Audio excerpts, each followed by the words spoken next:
question with the indulgence of Senator Yes, Jaime. Senator Tulfo. Ito po galing sa military na kausap ko last night. And maybe Mr. Hovland would like to answer this question or answer dito. Because during the last hearing, you did mention that there were combatants who surrendered, but they weren't able to surrender their firearms because they said it's personal, it's for personal use. Ngayon kung personal use yun, chinek niyo ba yung serial number to make sure na yun ay license, may LTAP? Yun po ang next na proseso po, Your Honors, because yung ano po natin, yung decommission of the combatants, there is a separate process. So yung ano po natin, we never term that surrender. We term that decommission. Kaya nga po sir, kasi when they came to the government to get that 100,000 cash allowance, supposed to be they should be turning over their firearms. But they did not because sabi nga, meron akong baril dito, personal use ko ito.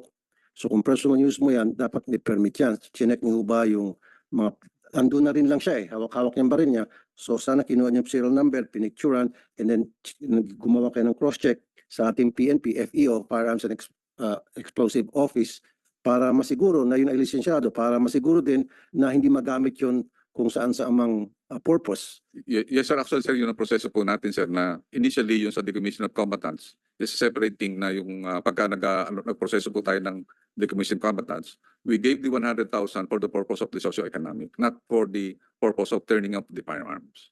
Hindi po yun naman po, ang ano po natin po is meron tayong proseso din ng decommissioning ng agreed 7,000.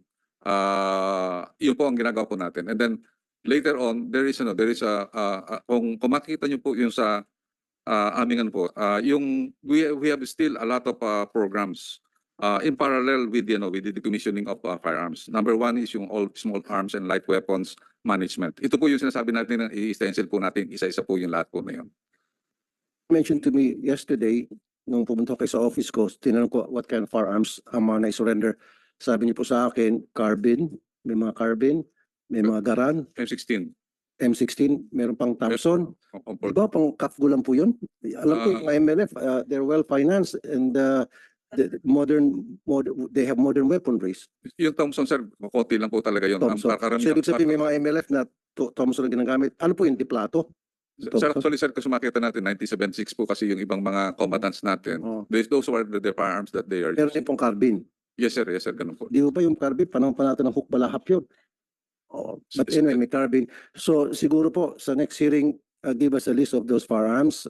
Sabi nga ni Senator Jaime, siyempre, kung ano man yung agreement meron between the decommission body and other groups, well, that should not supersede the law of the land of the Republic. So you should be wary about that. So next hearing, you should provide us with that information that Senator Jaime was asking, kahit na sa executive session man lang. Yes, sir, we will provide, sir. Yeah, okay.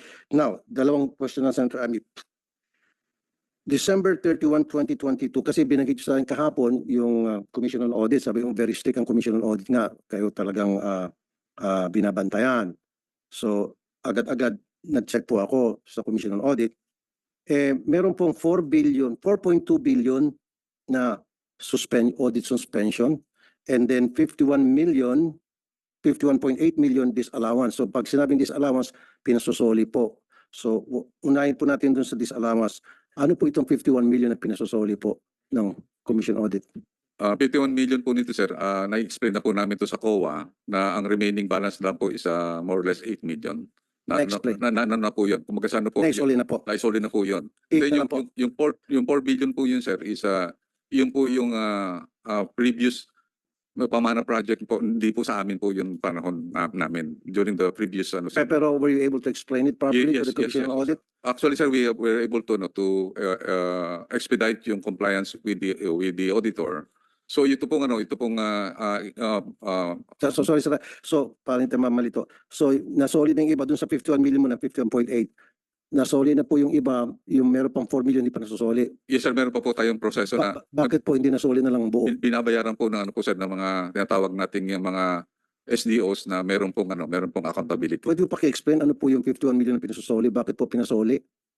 Ito po yung ano po sir, nung previous administration po namin sir na ano. Kaya Before you, opo, before po sa akin po yan po sir. Actually nung ano po yun, 2017, 2018, 2019. same thing with this 4.2 billion. Yes po, yes po. Wala pa po ako po nung ano po yun, 2018, 2017 po yun.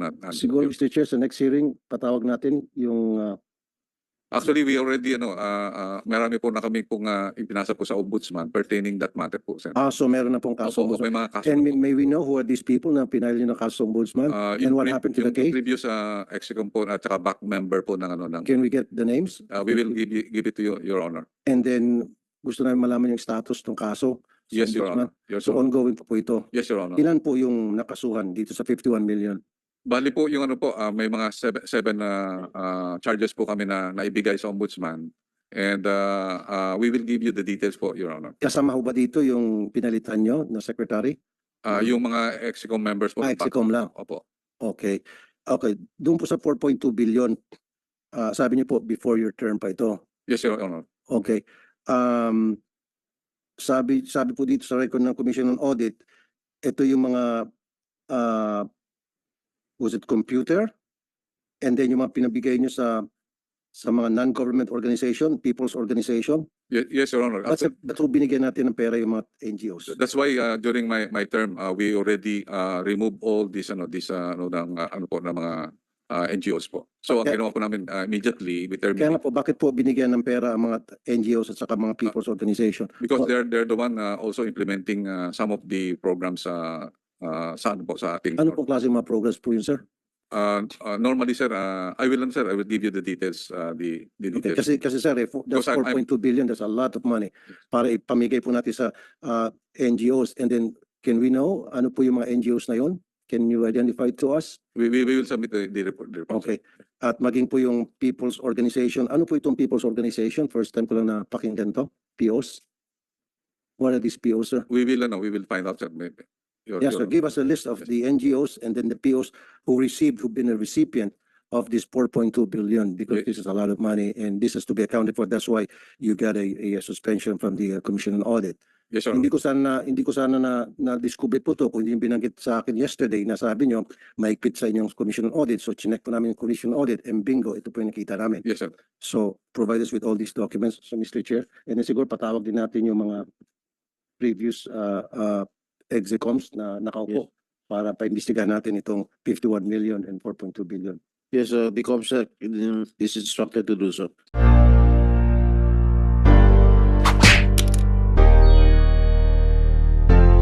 Tara bato tayo trip ko These items to puro tunawan mo ako At hihit-hitin ko Bato tayo dito Sa mapanging friend ko May budget na ako Hala ko'y na-alarma Merong debate pala Kaso lamang ay may hamon na pag-drug test pa pala Di ko naman maamin Magagalit si Idol Mawawalan ako ng work na pang-support sa aking sim Pero teka lang, meron akong idea Ano kaya kung sa debate tayo matras na Pero aking palalabasin na Umatras siya O pwede na Tara bato tayo trip ko Good items to puro Tunawan mo ako At hihit-hitin ko Bato tayo dito Sa mapanging friend ko May budget na ako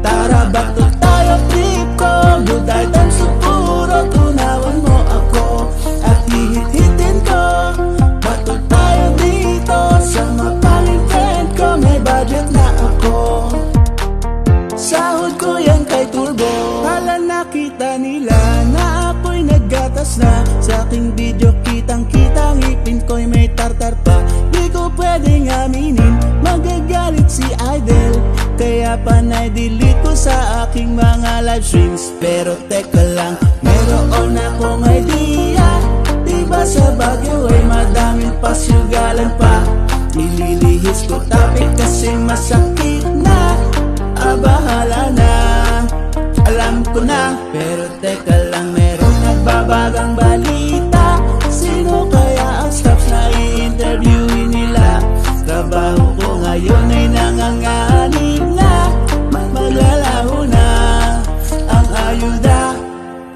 content muna tayo, ipagtanggol si Turbo sa